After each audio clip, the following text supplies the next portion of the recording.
இலக்கிய வழி வாசகர்கள் மற்றும் பார்வையாளர்கள் எல்லோருக்கும் என்னிட வணக்கத்தை தெரிவித்துக் கொள்கின்றேன். இலங்கையில் யாழ்ப்பாணத்திலிருந்து எழுதி கொண்டிருக்கின்ற ஈழத்து இலக்கியத்தை பொறுத்தவரையில் 7வது தலைமுறை என்று சொல்லப்படக்கூடிய தாட்சாயினியுடைய அண்மையில் வந்த உதிர்கனா என்ற நாவல் பற்றிய என்னுடைய வாசிப்பு அனுபவத்தை உங்கள் முன் நான் முன்வைக்க விரும்புகிறேன். தாட்சாயினி கவிதை, சிறுகதை, சிறுவர் இலக்கியம் மற்றும் கட்டுரை இவ்வாறான முயற்சிகள்லாம் ஈடுபட்டிருந்தாலும் அவருடைய மிக பிரதானமான ஒரு எழுத்து வல்லபம் சிறுகதையாகத்தான் இதுவரையும் அவதானிக்கப்பட்டது. ஆனால் இப்பொழுது அவருடைய முதலாவது நாவல் இப்பொழுது வந்திருக்கின்றது. இதற்கு முன்னர் பல தொகுப்புகளை அவர் கொண்டு வந்திருக்கிறார். பல தொகுப்புகளுக்கூடாக விருதுகள் கூட கிடைத்திருக்கின்றன. மற்றது நிரம்ப போட்டிகளிலே பரிசில் பெற்றிருக்கிறார். இவ்வாறு ஒரு நல்ல ஒரு சிறுகதை ஆசிரியராகத்தான் இதுவரை அவர் அறியப்பட்டார். மிக அனாயாசமாக கதை கூறக்கூடிய அந்த தன்மை இருக்கின்றது. காலத்தை பதிவு செய்வது மிக முக்கியம். காலம் சார்ந்த பதிவுகளை மிகச் சிறப்பாக தாட்சாயினி செய்திருக்கிறார் என்று ஒரு முக்கியமான கருத்து கூட இருக்கின்றது. என்று சொன்னால் போராட்ட கால வாழ்க்கை, அந்த இடர்காலங்களை எல்லாம் மிக அழகா அந்த ஒரு தத்ரூபமாக பதிவு செய்திருக்கிறார் என்று சொல்லலாம். இது அவர் அண்மையில் வெளியிட்ட நாவல் உதிர்கனா. உண்மையிலே இந்த நாவல் ஏற்கனவே வந்திருக்க வேண்டிய நாவல், இப்பொழுதுதான் வந்திருக்கேன் நான் நினைக்கின்றேன். தாட்சாயினி எனக்கு தனிப்பட்ட ரீதியிலே பல்கலைக்கழகத்திலே நாங்கள் கற்றுக் கொண்டிருக்கிற காலத்திலே 2000களுக்கு முன்னர் அப்பொழுது நான் அறிந்திருந்தேன். அந்த நேரத்திலிருந்து அவர் சிறுகதை எழுத தொடங்கியவர். அவருடைய பல தொகுப்புகள் பற்றி நான் பேசி இருக்கிறேன். அவருடைய முதலாவது தொகுப்பா இருக்க வேண்டும் நினைக்கிறேன். ஒரு மரணமும் சில மனிதர்களும் அந்த தொகுப்பு, அது பற்றி ஒரு கட்டுரை கூட எழுதியிருந்தேன். அண்மையிலே ஜீவனதை வெளியீடாக வந்த ராணியம்மா என்ற தொகுப்பு பற்றி ஒரு உரையாடல் நிகழ்ச்சிகளை கிடைத்தது. இப்பொழுது உதிர்கனா. இந்த உதிர்கனா அந்த பல்கலைக்கழக வாழ்க்கை ஏறத்தாழ ஒரு 2000களுக்கு முன்னரான அந்த கால வாழ்க்கையிலிருந்து அந்த கதை தொடங்குகிறது. அண்மையிலே நாங்கள் அனுபவித்த கோவிட் காலம், 2000க்கு பின்னரான கோவிட் காலத்தோடு அந்த கதை தொடர்படுத்தப்படுகிறது. ஒரு நல்ல ஒரு அமைப்பு முறையை முதலில் கையாண்டிருக்கு. அதை முதலில் சொல்ல வேண்டும். அது அதிகமாக பலரும் எடுத்தாண்ட ஒரு முறைதான். இந்த ஆரம்பகால நாவல் ஆசிரியர்கள், எங்களுடைய பழைய நாவல் ஆசிரியர்களும் அந்த முறையை கொண்டு வந்திருக்கிறார்கள். திரைப்படங்கள்ல கூட அந்த தன்மை இருக்கிறது. 2 பக்கத்தால அந்த கதையை நகர்த்துகின்ற, அதாவது நினைவூட்ட முறையிலே கதை நகர்த்துதல் ஒரு பாணி, மற்றது சமகால பின்னணியோட கதையை கொண்டு வருவது. இதுல இந்த 2 பக்கமும் சமனாக பயணம் செய்கின்ற அந்த நிலைமையை காணலாம். நாவலை வாசித்து கொண்டு போகின்ற அந்த இடையில எந்த இடத்துலயும் அந்த மையம், அந்த 2 பாதைகளும் அழிபட்டன என்பது கூட தெரியாத வகையிலே அந்த நாவலை தத்ரூபமாக கொண்டு போயிருப்பதுதான் மிக முக்கியமாக இருக்கு. நான் 2வது வாசிப்பில பின்னர் அதை தேடி பிடித்தேன். எந்த இடத்துல அந்த ட்ரெக் மாறி இருக்குன்னு சொல்லி. ஒரு கட்டத்திலே 2000க்கு முன்னரான அந்த பல்கலைக்கழக வாழ்க்கை, அதாவது பல்கலைக்கழக வாழ்க்கைன்னா தெரியும். அவர்கள் ரூம்மேட்ஸா இருக்கிறது, அதாவது 4-5 பேர் சேர்ந்து ஒரு இடங்கள், அதாவது வீடுகள்ல வாடகைக்கு தங்கி இருத்தல், மற்றது கொஞ்சம் போக்குவரத்து வசதியில வீட்டு பிரச்சனை உள்ள பிள்ளைகள் அன்றே தங்களுடைய கல்வியை முடித்துவிட்டு திரும்பி வீட்டுக்கு வர்ற அந்த நிலைமைகள் இருக்கிறது. அதே போல ஆண் மாணவர்களும் வேறு ஒரு இடங்கள்ல இருக்கிறார். அப்ப இவர்கள் இருக்கிற அந்த ஒரு பெரிய மதலுக்கு அந்த சைட்ல ஆண் மாணவர்கள், இங்கால பெண்கள் என்று சொல்லி அந்த கதைக்களம் மிக நாங்கள் அந்த சூழல்ல புழங்கின காரணத்தால இந்த நாவலோடு மிக நெருக்கமாக ஒட்ட முடிகிறது என்னை பொறுத்தளவு.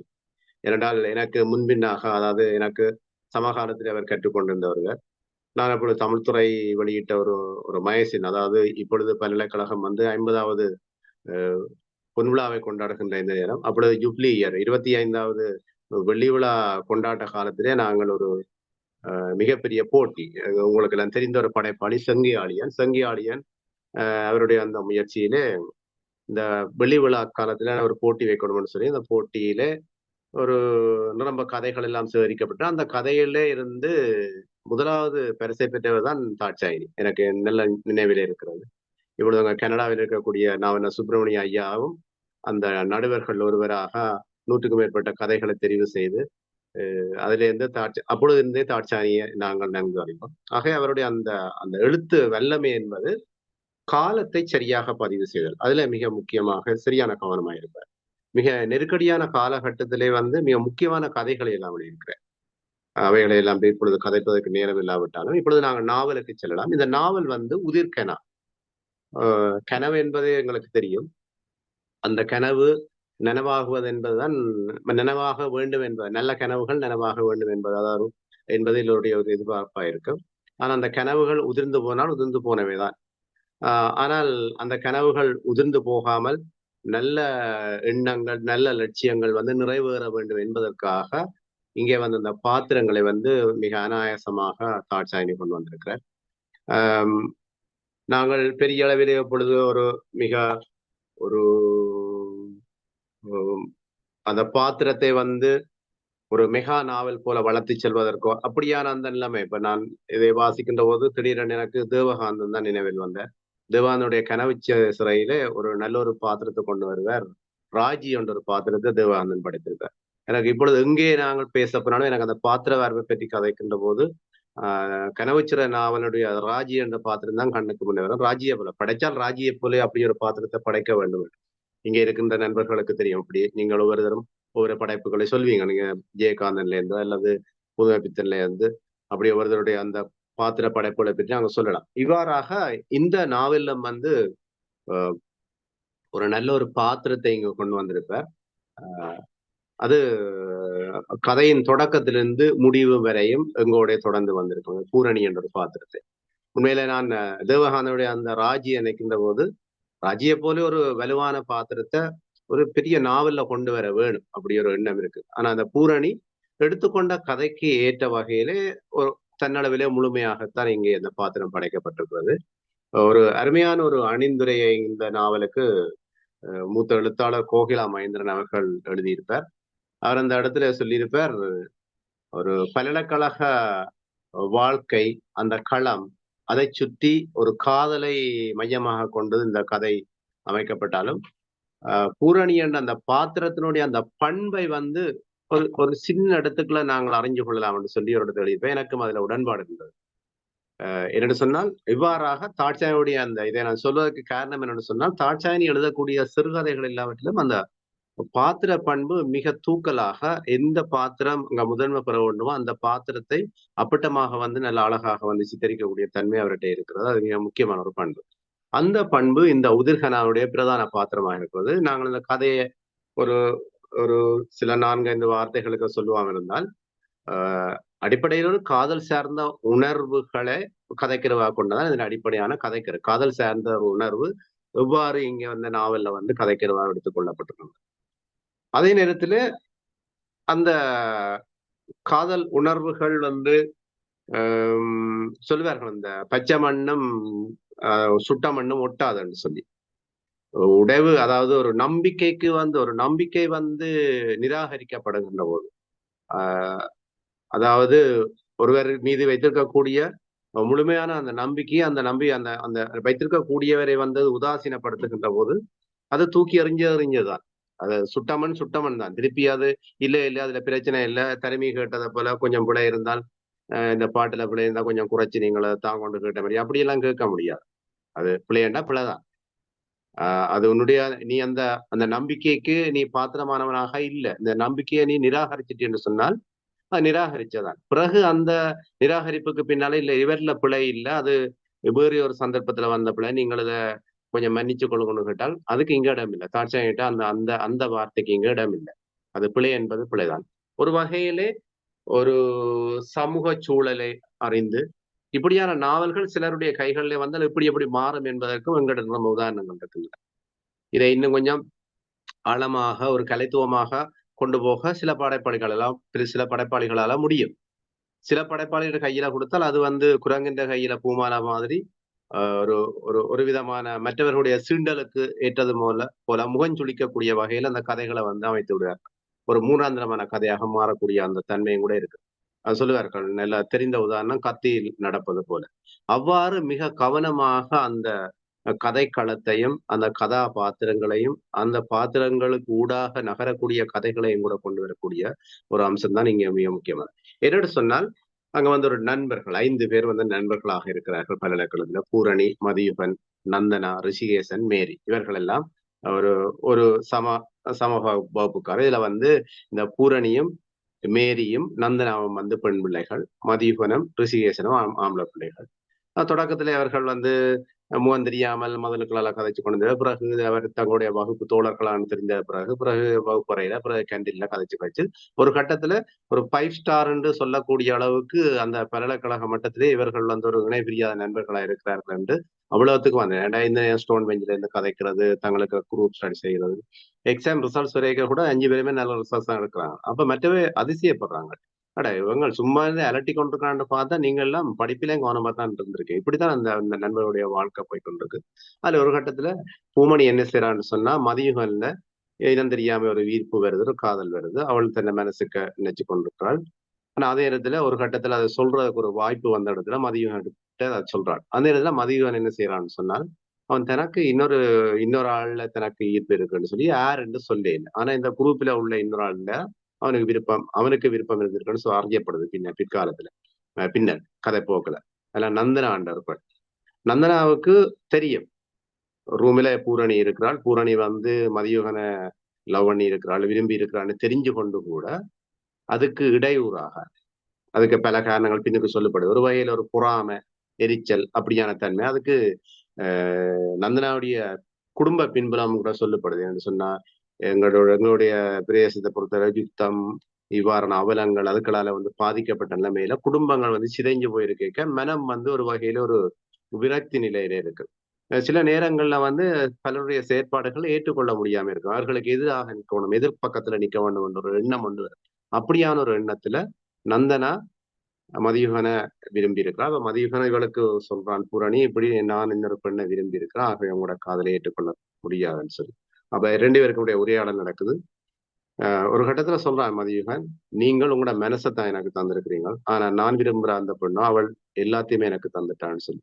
அப்ப அவள் அப்படி என்ன சரி உங்களோட காதலை நான் குழப்ப விரும்பி அதுல இருந்து விட்டுட்டு போயிடுறாள். ஆனா அவளுக்கு அந்த கேள்வி வரும். அதுல வந்து தாட்சாணி எல்லாம் வினா எழுப்புவா, பின்னுக்கு அந்த பின்பகுதியில வினா எழுப்புவா.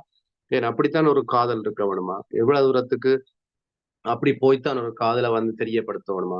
அது ஒழுக்க சீர்கேடு அப்படி வருமல்லவான்னு சொல்லி எப்படி பல இடங்கள் வந்து மிக மிக அதாவது மிக கவனமாக இந்த நாவலை வந்து அவர் எழுதியிருக்கிறான்னு தான் நான் சொல்ல வேணும் நினைக்கிறேன். ஆகவே இவ்வாறான அந்த கதையை கொண்டு இந்த கதை பின்னலை சொன்னா இந்த 2 பக்கத்து காலம் ஒரு காலம் வந்து 20 வருடத்துக்கு முற்பட்ட காலத்துக்களால் ஒரு கதை நகர்ந்து போகுது. மற்ற பக்கத்துல கோவிட் காலத்துக்களால் அந்த கதை நகர்ந்து போகுது. அப்ப அந்த இளமை கால அந்த நண்பர்கள் பிறகு வளர்ந்து அவர்கள் வந்து வெளிநாடுகளுக்கு போன பிறகு ஒரு ஜூம் மீட்டிங், அதாவது இந்த கோவிட் நேரத்துல பிள்ளைகளுக்கு படிக்கிறதுக்கெல்லாம் கல்விக்கு வேற வழி இல்லைன்னு ஜூம் வழியில கற்க தொடங்குற ஒரு காலம். அந்த காலம் எல்லாம் இங்க பதிவாகுது. அந்த நேரத்தில் இந்த பழைய நண்பர்கள் தாங்களும் ஒரு ஜூம் குரூப் ஆகினார். அப்படி ஆகிக்கலாம் இந்த பழைய நண்பருடைய தொடர்பு வந்து பிறகு இந்த கதை 2 பக்க கால கதையும் வந்து ஒரு இடத்தை வந்து தொடர்பட்டுட்டது. அப்ப இவ்வாறாக இந்த கதை இதுக்குள்ள இருந்தாலும் கூட எனக்கு மிக பிடித்த விடயம் என்று சொன்னா இந்த பிரதான இந்த கதையோட்டத்துல வந்து மிக முக்கியமான அம்சம் வந்து சொன்னா ஒரு நம்பிக்கை துரோகம் செய்பவர்களை எப்படி நாங்கள் மன்னிக்க முடியாது என்பதுதான் என்னை பொறுத்தளவுல இந்த வாசிப்பினூடாக நான் புரிந்தேன். ஆகவே இந்த இதுல வரக்கூடிய அந்த பாத்திரமா இருக்கக்கூடிய நந்தனா என்ற பாத்திரம் ஒரு வகையில நம்பிக்கை துரோகம் தான் செய்கிறார். என்ன சொன்னா பூரணியினுடைய காதலை வந்து உடைச்சு மதியுகனை தான் லவ் பண்றது போல ஏமாற்றி அவர்கிட்ட இருந்து பெறக்கூடிய இன்பங்களை எல்லாம் பெற்றுக்கொண்டு அவள் கொஞ்சம் ஒரு விதம் ஒரு ஸ்டைலான பேர் வழி, கொஞ்சம் காசோட இருக்க வேணும், கொஞ்சம் ஸ்டைலா சுத்த வேணும், சும்மா இந்த கட்சிகள் கூட்டங்கள் எல்லாம் தெரியக்கூடாது. அப்ப ஒரு கட்டத்துல மதியுகன் தனக்கு சரி வர மாட்டான்னு சொல்லி இவள் விட்டுட்டான். அப்ப அதோட இந்த இவை எல்லாம் பிரிஞ்சு போயிட்டோம். ஆனா பூவணி நினைத்து கொண்டிருக்கிறாள் மதியுகன் நந்தனாவை திருமணம் செய்துட்டான்னு சொல்லி. 20 வருஷம் ஒரு பெரிய ஒரு காலம் அது. ஆனா பின்னதான் தெரிய வருது மதியுகன் நந்தனாவை திருமணம் செய்யல. நந்தனா அதுக்கப்புறம் 1-2 வருஷம் அப்படி சுத்தி போட்டு கொழும்புல அவனை விட்டுட்டு போய் இன்னொரு வெள்ளைக்காரனை கட்டி போட்டு அப்புறம் வெளிநாட்டுக்கு போய் அவனையும் விட்டுட்டு இன்னொருதனை கட்டி இப்படி எல்லாம் அவள்கிட்ட போக்கு போய் கொண்டிருக்குது. ஆகவே ஒரு கட்டத்துல இந்த நந்தனா வந்து பூரணிய வேண்டும் என்றுதான் பழி வாங்கியிருக்கிறார். மதியுகன் வந்து ஒரு வகையில ஒரு ஒரு லட்சிய பாத்திரமா தான் படைக்கப்பட்டிருக்கிறான். என்னன்னு சொன்னா அவனுக்கு வந்து போராட்டம் நடந்த காலத்துல அந்த போராளிகள் சார்ந்த அந்த எண்ணம் இருந்திருக்கிறது. அதை பற்றிய உரையாடல் நம்ம வந்து கொண்டிருக்கிறது. சில சின்ன சின்ன விடயங்களுக்கு வந்து ஒரு உரத்து குரல் கொடுக்கக்கூடிய ஒருவனா இருக்கிறான். பின்னர் கொழும்புக்கு சென்றதன் பின்னர் நீங்கள் அறிந்திருப்பீங்க அண்மை காலத்துல கடந்த அரசாங்கம் வந்து ஆட்சி கவிழ்க்கப்பட்டு ரொம்ப அசம்பாவிதம் எல்லாம் நடந்து எல்லாம் அறிஞ்சிருப்பீங்க. இப்ப இருக்கக்கூடிய இலங்கை அரசாங்கத்துக்கு முன்னர் இருந்த அரசாங்கம். அப்ப அந்த காலிமுக போராட்டம் எல்லாம் இந்த கதையில வந்து பதிவாகுது. அப்ப அந்த போராட்டத்திலே அவன் வந்து முன்னுக்கு நிற்கிறான். முன்னுக்கு நின்று பிறகு கடைசி நேரத்தில் அவன் பிடிபட்டு கைது செய்யப்படுறான். இதெல்லாம் அந்த பிற்பகுதி கதை. ஆக இவ்வாறுதான் அந்த மதியுகன் என்ற பாத்திரம் படைக்கப்பட்டிருந்தாலும் கூட மதியுகன் ஒரு லட்சிய பாத்திரமாக இருந்தாலும் கூட ஒரு வகையில ஒரு என்ன பொறுத்தல ஒரு ஒடுக்கப்பட்ட இங்க வந்து நந்தனாவுடைய ஒடுக்குதலுக்கு உள்ளான ஒரு பாத்திரமா தான் இருக்கிறான்னு நான் நினைக்கிறேன். அவை பூரணி வந்து மிகச்சரியாக அந்த பாத்திரத்தை இங்க நகர்த்தக்கூடிய இருக்கு. ரொம்ப எக்கச்சக்கமான நான் நினைக்கிறேன் முதல் வாசிப்புல இந்த நாவலை வாசிக்க என்ன தாட்சாயணி இப்படி எக்கச்சக்கமான பாத்திரங்கள் எல்லாம் கொண்டு படைச்சிருக்கிறாவே கொஞ்சம் கஷ்டமா இருக்கு. ஆனா அதாவது 2வது 3வது அத்தியாயம் போகவே எங்களுக்கு ஒரு தெளிவு கொண்டு வந்துடும். ஏன்னா அது இயல்பாகவே பல்கலைக்கழக வாழ்க்கையில நம்ம நண்பர்கள் வர்ற மாதிரி இருந்து குடும்ப வாழ்க்கை வரும். எனக்கே முதத்திரம் வாசிக்க கொஞ்சம் குழப்பமா இருந்தது. அப்ப ஒரு 3-4 அத்தியாயத்துக்கு பிறகு திருப்பி செகண்ட் ரீடிங் செய்து கொண்டு பிறகு போய்க்கலாம். அது ஜெயமோகன் சொல்லி இருக்கிறாரு ஒரு இடத்துல எழுதுவாரு.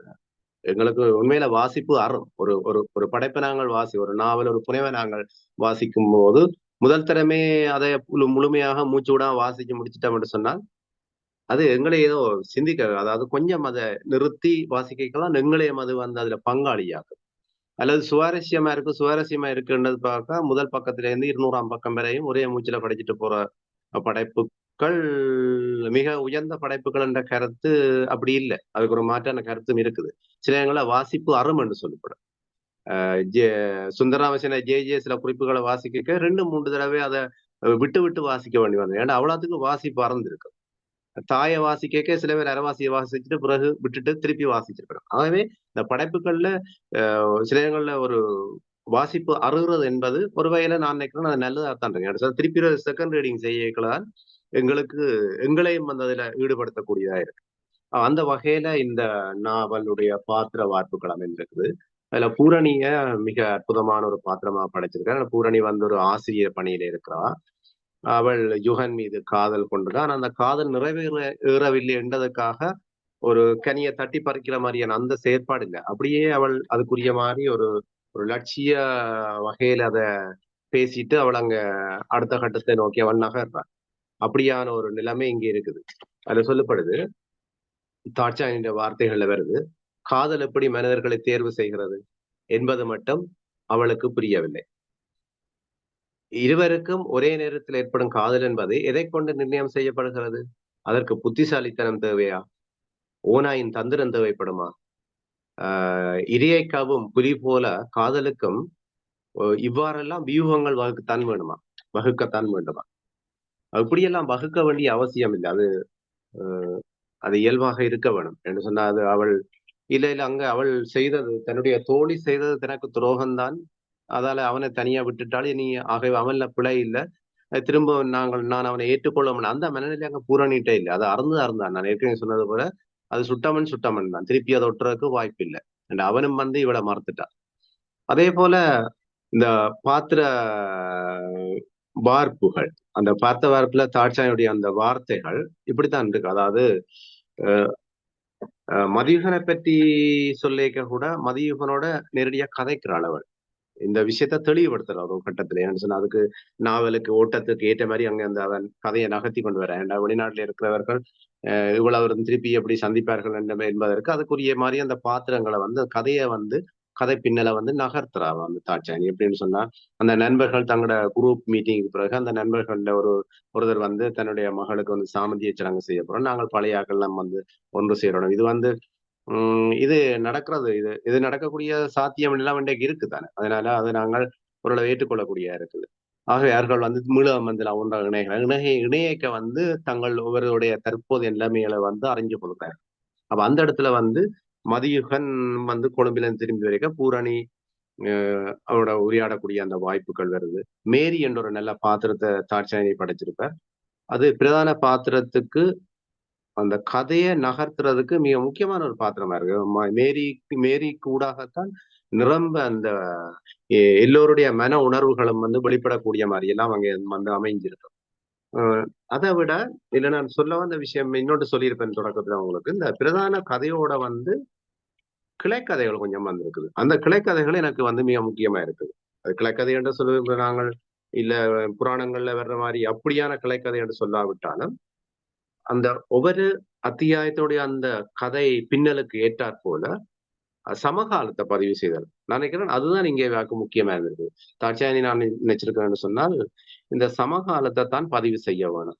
அதுக்காக அங்க சொல்லப்பட்ட எல்லாவற்றையும் வந்து ஒரு தனி கதையாக எடுக்க முடியாம இருந்திருக்கும். இப்ப எனக்கு தெரிஞ்ச தியாகலிங்கம் என்ற எழுத்தாளர் நோர்வேல இருப்பார். அவர் என்ன செய்யறாருன்னா ஆரம்பத்துல இங்க முன்னர் நண்பர் பேசின புலம்பெயர் இலக்கியத்தை பற்றி ஒரு புகழோட இலக்கியம் தான்.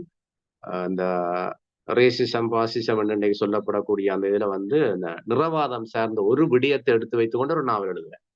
நிறவாதத்தை மட்டும் வச்சுக்கொண்டு அழிவின் அழைப்புதல் என்று சொல்லி. அப்ப இப்படி ஏதாவது ஒன்றை தனியா எடுத்து எழுதுறக்கூடிய வாய்ப்பு என்பது அது சிலங்கள் அது அது கதை பண்ணுவதுன்னு சொல்லுவாரு. கதை பண்றேன்னு சொல்லுவாரு. அப்படி கதை பண்ணுவதா தான் அது இருக்கு. ஆகவே இங்க வந்து இந்த காதல் கதைக்கு ஊடாகவும் சமகால கோவிட்டுக்கு பின்னரான நிலைமையோட சேர்த்து இன்றைக்கு இருக்கக்கூடிய குறிப்பாக வடக்கின் யாழ்ப்பாணத்திலே இருக்கக்கூடிய மாற்றங்களை நிரம்ப விடயங்கள் இதுல சொல்லி கொண்டு போறான். என்ன சொன்னா அதையெல்லாம் நாங்கள் கட்டுரைகளாக இங்க எழுதியெல்லாம் தள்ளி முடிஞ்சு பலர் எழுதிட்டார்கள். இங்க இருக்கக்கூடிய இந்த சமூக ஆர்வலர்கள் திருப்பி திருப்பி பேசிக்கொண்டுதான் இருக்கிறார்கள். அது அது காலம் மாறிட்டு அந்த காலத்துக்கு ஏற்றது போல இந்த சமூகம் வந்து என்ன செய்ய இளம் சமூகம் வந்து மாறிக்கொண்டிருக்கிறது. எங்களால் இயலக்கூடிய அளவுக்கு இழுத்து பிடிக்க பார்க்கிறார்கள், ஆனா முடியவில்லை. அந்த இழுத்து பிடிக்கக்கூடிய அந்த விஷயங்களை இந்த கதையின் ஒவ்வொரு அத்தியாயத்துக்கு ஊடாக தாட்சாயணி சொல்லிக் கொண்டு வர்றான்னு மிக முக்கியம் என்று நான் அடுத்ததாக நான் நினைக்கிறேன். சொன்னா இந்த கதை பிரதான கதை போக்குக்கு சேர்ந்து சமாந்தரமாக பயணிக்கக்கூடிய வகையில காலத்தை பதிவு செய்கிறது. அந்த காலம் பற்றிய பதிவு 2000 ஆண்டுல இருந்தே தொடர்ந்து வருது. 2000 ஆண்டுகள்ல இருக்கக்கூடிய போராளிகளுடைய செயற்பாடு. அந்த நேரத்துல அவர்கள் வந்து சில பிரேசங்களை தாங்கள் வச்சு கொண்டவர்கள் அந்த வரி அறவிட்ட விஷயங்கள் அதை பல்கலைக்கழக நிலையில அவர் கொஞ்சம் அறிவு சேர்ந்து உரையாடக்கூடிய நிலைமையில எதிரும் புதிருமாக உரையாடக்கூடிய அந்த சந்தர்ப்பம். பின்னர் வந்து இங்கே வந்து அரச படைகளில் இவர்களுக்கு இடையில அந்த யுத்தம் வந்த பின்னர் அந்த பாதைகள் பூட்டப்பட்டு ஒரு பக்கத்துல வடக்குக்கு அங்கால் இருக்கக்கூடியவர்கள் வந்து தனித்து விடப்பட்ட நிலைமை, வேலைக்கு சென்றவர்கள் திரும்பி வர முடியாத நிலைமையில இங்கெல்லாம் ஒரு பெரிய ஒரு வரலாற்று சம்பவம் எல்லாம் நடந்திருக்குன்னு சொன்னா லேண்ட் சைட்டா அதாவது பாதையா நேரடியாக வீதி வழியாக வர முடியாத நிலைமையில கடலால வந்து போக்குவரத்து செய்த ஒரு நிலைமை இருக்குது. அது இங்கே எல்லாமே எல்லாருக்கும் பரிச்சயமான விஷயம். அது கப்பல்ல வர்றதுன்னு சொல்றது. ரிங்கோல போய் ரிங்கோல இருந்து பதிவு செய்து வரணும். அந்த நினைவுகள்லாம் இந்த வந்து மீட்டு பார்க்கப்படுது. பல்கலைக்கழக மாணவர்கள் அதில் சில யுத்தங்கள் இதுகளை அகப்பட்டு அவர்கள் இறந்து போற நிலைமை இருக்கு. அதை விட சமகாலம் மட்டும் வந்து கொண்டிருக்கல போதைப் பொருள் பாவனை இங்க சொல்லப்படுது. இளம் தலைமுறை எப்படி வந்து இந்த போதை கடுமையாக இருக்குது. அதுல இந்த குடும்பங்களுடைய அடுத்த தலைமுறைகளுடைய மாற்றங்கள், வெளிநாட்டுக்கு போனவர்கள் இங்க வந்து ஒரு சரியான ஒரு இறுக்கத்துக்கு இருந்து இந்த கல்ச்சரை வந்து சரியாக கை கொள்ளணும்ன்றதுக்காக பல செய்யக்கூடிய அந்த செயற்பாடுகள், வெளிநாட்டுக்கு போன அடுத்த தலைமுறையினர் வந்து அந்த பெற்றோரிடம் இருந்து அவர்கள் இன்னொரு கட்டத்தை நோக்கி அது சொல்வார்கள் அந்த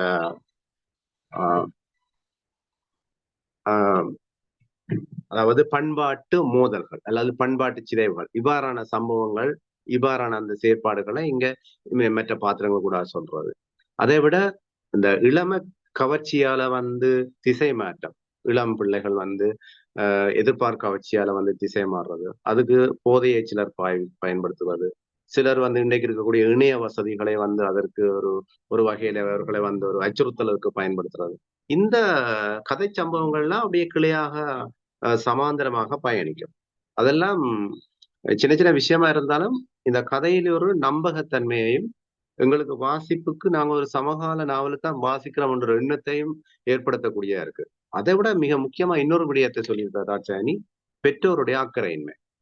பெற்றோர் வந்து வேலை வேலை நாங்கள் எங்களுக்கு நேரம் இல்லைன்னு சொல்லி பிள்ளைகளை வந்து சில எங்களை தனிச்சு விடுறதால பிள்ளைய வந்து அதை கண்காணிக்கிறதுக்கோ அல்லது அவர்களுக்குரிய சில இதுகளை செய்து கொடுக்கறதுக்குரிய அக்கறை இல்லாம இருக்கிறதால ஏற்படக்கூடிய பிரச்சனைகள். அதே ஒரு இடத்த சொல்லுவார். இப்பொழுதெல்லாம் இப்ப இந்திய நிலைமை என்னன்னு எனக்கு தெரியவில்லை. ஆனா இங்க வந்து இன்றைக்கு மாறிட்டுது. நாங்கள் எல்லாம் படிக்கிற காலத்துல ஏஎல் மட்டும் ஆம்பளை பிள்ளையோ சரி, பொம்பளை பிள்ளையோ சரி, ஏ லெவல் படிக்கிற காலம் மட்டும் தனியா சைக்கிள்ல போய் தான் நாங்க டியூஷனுக்கு போய் வர்றோம். ஆனா இன்றைக்கு பாத்தீங்கன்னு சொன்னா 5ஆம் ஆண்டு படிக்கிற பிள்ளைய கூட அம்மா ஏத்தி கொண்டு இறக்க வேண்டியிருக்கு. டியூஷன் பள்ளிக்கூடத்துக்கு கொண்டு இறக்கி போட்டு திருப்பி ஏத்தி கொண்டு வர வேணும். அதே மாதிரி ஸ்கூலுக்கு அதாவது டியூஷனுக்கு கொண்டு போய் விட்டு திருப்பி கூட்டி கொண்டு வர வேணும். அதே இடங்கள்ல பர்சனல் கிளாஸுக்கு போய் வரணும். இன்றைக்கு யாழ்ப்பாணம் அதாவது இந்த ஒரு நகர பாடசாலைகளை பார்த்தீங்கன்னு சொன்னால் பாடசாலை விடுகிற நேரத்துல அந்த நீளத்துக்கு எல்லா பிள்ளைகளையும் அழைச்சு கொண்டு போறதுக்கு பெற்றார் வந்து நிற்கிறார். இது ஒரு வகையில ஒரு பெரிய இது எங்களுக்கு இன்னொரு அபாயத்தை தான் எங்களுக்கு வெளிப்படுத்துது. என்ன சொன்னா அந்த பிள்ளைகள் வந்து சுயமாக சைக்கிள்ல போய் திருப்பி வர்றதுக்குரிய அந்த வாய்ப்பு மறக்கப்படுற நிலைமை இருக்குது. அப்ப அது ஆம்பளை பிள்ளையும் தாய் தப்பன் அல்லது சகோதரர்கள் கூட்டிக் கொண்டு போக வேண்டியிருக்குது, பொம்பளை பிள்ளைகளும் கூட்டிக் கொண்டு போக வேண்டியிருக்குன்னு சொன்னா அதுக்கு பின்னால் இருக்கக்கூடிய அச்சுறுத்தல் என்ன? அப்ப அதை இங்க தாட்சாயணி சொல்லுவா. சொல்லி ஒரு முறை சொல்லுவா, ஒரு இடத்தை சொல்லுவா, இப்படி போனால் பல்கலைக்கழகத்துல படிக்கிற பிள்ளையே தாய் தகப்பன் கூட்டிக் கொண்டு போய் பல்கலைக்கழக வாசலை விட்டுட்டு திருப்பி அங்கேருந்து ஏத்தி கொண்டு வரக்கூடிய நிலைமை ஒன்று வந்தாலும் வரும் போல இருக்கான்னு சொல்லி அவ்வளவு தூரத்துக்கு இந்த இளைஞர்களுடைய திசை மாற்றம் இங்க சொல்லப்படும். இளைஞர்களுடைய திசை மாற்றத்தால பெண் பிள்ளைகளோ சரி, ஆண் பிள்ளைகளோ ஆண் பிள்ளைகளும் பிரச்சனை. இவர்களை வந்து தனியாக இவர்களை வந்து ஒரு தங்களுடைய சுயமாக இவர்களை கற்பதற்கு அனுப்ப முடியாத நிலைமை. இந்த நிலைமையிலே ஒரு கிட்டத்தட்ட ஒரு சொல்லுவேன் லக்கன் கோழி குஞ்சு சொல்லி அதாவது இந்த அது இயல்பாக இல்லாமல் ஒரு விதமான செயற்கைத்தனமான ஒரு நிலைமை. அது பிள்ளைகளுக்கு ஒரு ஒரு பலவீனத்தை தான் கொடுக்கும். அப்ப இவ்வாறு இந்த சூழலை புரிந்து கொண்டவர்கள் நான் இந்த சொல்வதை இங்க ஓரளவு புரிந்து கொள்ளக்கூடிய சில தமிழக சூழலில் இருப்பவர்கள் இதை எப்படி புரிந்து கொள்ளீங்கன்னு எனக்கு தெரியல. ஆனா இலங்கை சூழல அல்லது புலம்பெயர்ந்த தமிழர்கள் இருக்கிற சூழல்ல தாட்சாயினுடைய அந்த கதைகள் கூடாக நான் சொல்லக்கூடிய இந்த விடயங்களை ஓரளவு புரிந்து கொள்ளக்கூடிய இருக்கு. ஆகவே ஒரு ஒரு காதல் கதை கூடாக ஒரு நம்பிக்கை துரோகம் என்பது ஏற்றுக்கொள்ள முடியாது என்பதை மட்டும் சொல்லாமல் கடந்த 20-25 வருட காலத்தில் நடைபெற்ற அந்த சமகால காலம் வரையிலான அந்த மாற்றங்கள் கோவிட் காலமா இருக்கலாம், போராளிகளுடைய காலமா இருக்கலாம், அல்லது அரச படைகளுடைய அந்த ஆட்சிக்குரிய அந்த பிரதேசத்துக்குரிய காலமாக இருக்கலாம். இப்ப அண்மையில் இருக்கக்கூடிய இந்த காலமாக எல்லாமே வந்து எல்லாவற்றையும் வந்து அங்கங்க கதையோட்டத்தோடு கொண்டு வர்றபடியால் எங்களுக்கு ஓரளவு இந்த கதையை ஒரு நம்பகத்தன்மையோடு ஒரு இது இது எங்கட கதை என்று நினைச்சு வாசிக்கக்கூடிய ஒரு தன்மை ஒன்று இங்கே இருக்குது. அந்த வகையில தாட்சாவுடைய இந்த படைப்புகளை இப்படி நாங்கள் பார்க்கலாம். அதை விட இவருடைய அந்த படைப்பு வெள்ளமையில வந்து தாட்சாவுடைய அந்த அந்த எழுத்து அந்த மொழியாற்றல் அது வர்ணனை கொஞ்சம் குறைவா தான் இருக்குன்னு நான் சொல்லணும். என்ன சொன்னா இப்ப நாங்கள் ஒரு மூத்த படைப்பாளிகளுடைய படைப்புகளோட ஒப்பிட்டு பார்க்கல இன்னும் கொஞ்சம் ஆழமாக சில விஷயங்களை சொல்லலாமோன்ற ஒரு நிலைமை. ஏன்னா தற்சானிக்கு உரையாடல் கூடாக கதை சொல்ற பாங்கு நல்லா வரும். ஆனா அதே நேரத்துல அவ காட்சி வர்ணனை அவாட்ட இல்லைன்னு நான் சொல்ல மாட்டேன். மலை என்ற ஒரு மிக அற்புதமான ஒரு கதை ஒன்று இருப்பா. அதை வாசிக்கவே மனசு அப்படியே நெஞ்சு அடைக்கிறது போல இருக்கு. அந்த அவ்வளவு தூரத்துக்கு அந்த வர்ணனை இருக்குன்னு நினைக்கிறேன்.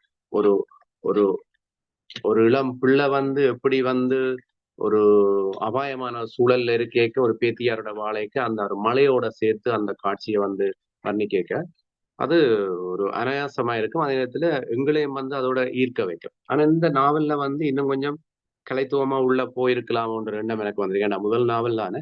ஆனா இது நாவல்லாம் முதல் நாவலே தவிர தாட்சாயணிக்கு எழுத்து 2 தசாப்தம் வரையான ஒரு அனுபவம் அவட்ட இருக்குது. ஆகவே அந்த வர்ணனை சிறப்புகள் முழுமையாகவே வந்து உரையாடலுக்கூடாக கதை சொல்ல வேண்டும் என்று அல்லாமல் ஆசிரியர் உள்ள நுழைய வேணும். நுழைஞ்சு அந்த காட்சிகளை இன்னும் அது சில இடங்கள் இருக்குது. ஆனாலும் அதுல ஒரு போதாமை இருக்கு என்பதை நான் என்னால உணரக்கூடிய இருந்தது. அது எதிர்காலத்துல இன்னும் அது சாத்தியமாக நினைக்கிறேன். ஆனாலும் கூட சில இடங்கள்ல சுட்டி காட்டி அப்ப ஒரு இடத்து வரும் மஞ்சள் அடுக்குகள், வெள்ளை அடுக்குகள், பின் சிவப்பு அடுக்குகள் என பூரணி ஒரு சீராக பூக்களை எடுத்து தொடுக்க நந்தன ஆர்வமாய் பார்த்து கொண்டிருந்தார். இது வந்து இதைத்தான் கோயிலாமைந்தன் சொல்லுவார்.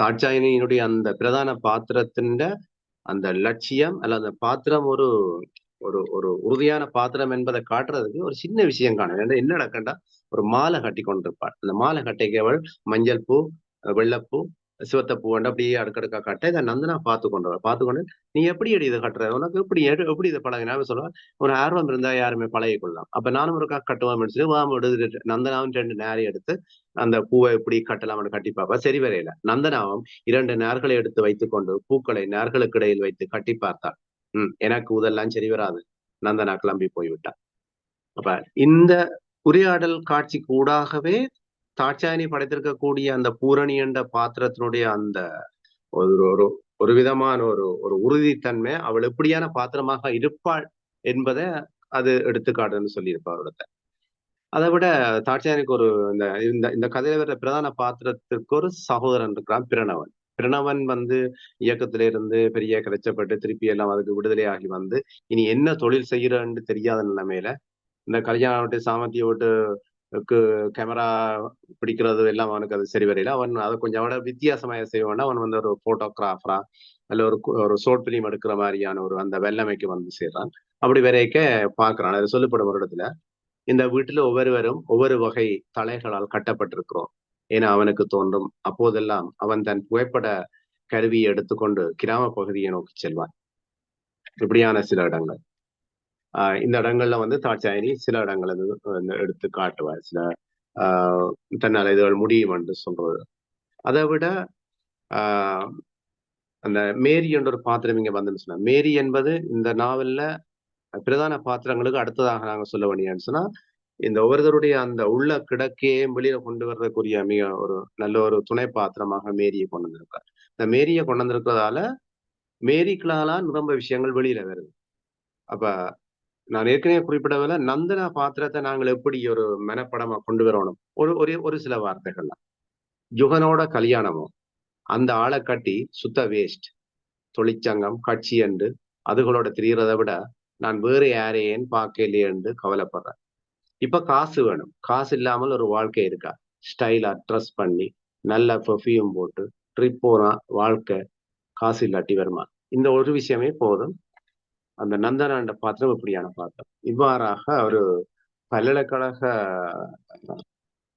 காலத்து வாழ்க்கை முறையை வச்சு கொண்டு அந்த காலத்துல நிராகரிக்கப்பட்ட அந்த காதலையும் எடுத்துக்காட்டி அந்த காதலுக்கு ஊடாக ஒரு நம்பிக்கை துரோகம் செய்யக்கூடிய ஒருவர் அல்லது பண்பாட்டுக்கு அப்பாலான நிலைமையில போனாதான் நாங்கள் எங்களுடைய காரியங்களை ஆற்ற முடியுமான்றதுக்கு இல்லை அப்படி முடியாது நாங்கள் எங்களுக்கன்று வரித்து கொள்ளப்பட்ட லட்சியத்துடன் வாழ வேண்டும் நம்பிக்கை துரோகம் செய்பவர்களை திருப்பி அங்கே ஏற்றுக்கொள்ள வேண்டிய அவசியம் இல்லை அவர்கள் துரோகம் செய்தவர்கள் தான் அதை எவ்வளவுதான் பிறகு மன்னிப்பு கேட்டாலும் அது சரி வராது அதே நேரத்துல சமகாலத்தில் இருக்கக்கூடிய இளம கவர்ச்சியால் இருக்கக்கூடிய பிரச்சனையால இளம் பிள்ளைகள் திசை மாறி செல்லுதல் போதைப்பொருள் பாவனையால இளம் சமூகம் சீரழிந்து செல்லுதல் கோவிட் காலத்தில் ஏற்கப்பட்ட கல்வி முறைகள் அந்த பிரிந்து போன உறவுகள் திரும்ப மீள்வதற்கான அந்த நிலைமைகள் போர்க்காலத்துல இந்த மக்கள் பட்ட அவலங்கள் போக்குவரத்துக்கு அவர்கள் எவ்வாறெல்லாம் கஷ்டப்பட்டிருக்கிறார்கள் என்ன வகையில அவர்கள் இழப்புகளை எல்லாம் எதிர்கொண்டிருக்கிறார்கள் என்று சொல்லி இந்த விடயங்களை எல்லாம் ஒரு கதை ஓட்டத்துக்கு ஏற்றாற் போல ஒரு ஒரு கிளைக்கதையாக கொண்டு செல்வது தாட்சாயணி சமகாலத்தை தன்னுடைய நாவல்ல பதிவு செய்யணும் என்பதில மிக தீவிரமான அக்கறையா இருந்திருக்கார் என்பதை காட்டுகிறது அவர் தொடர்ச்சியாக நாவல் முயற்சியில ஈடுபட வேண்டும் மேலும் மேலும் இதை விட இன்னும் அவர்கிட்ட அந்த கதை சொல்லக்கூடிய அதத்தன்மை அதாவது கிராம பின்னணியில பண்பாட்டு அம்சங்களை மையமா கொண்டு நிரம்ப கதைகளை எல்லாம் அவர் தாட்சாயணி இருக்கு அந்த வகையில ஒரு நல்ல ஒரு பண்பாடு சார்ந்த கதைகளை அவரால் எதிர்காலத்தில் எழுத முடியும் என்று நாங்கள் எதிர்பார்க்கிறோம் ஒரு கலைத்துவமான ஒரு நாவலை மேலும் இதைவிட சிறப்பாக தர வேண்டும் என்று கேட்டுக்கொண்டு வாய்ப்புக்கு நன்றி கூறி விடைபெறுகிறேன். நன்றி, வணக்கம்.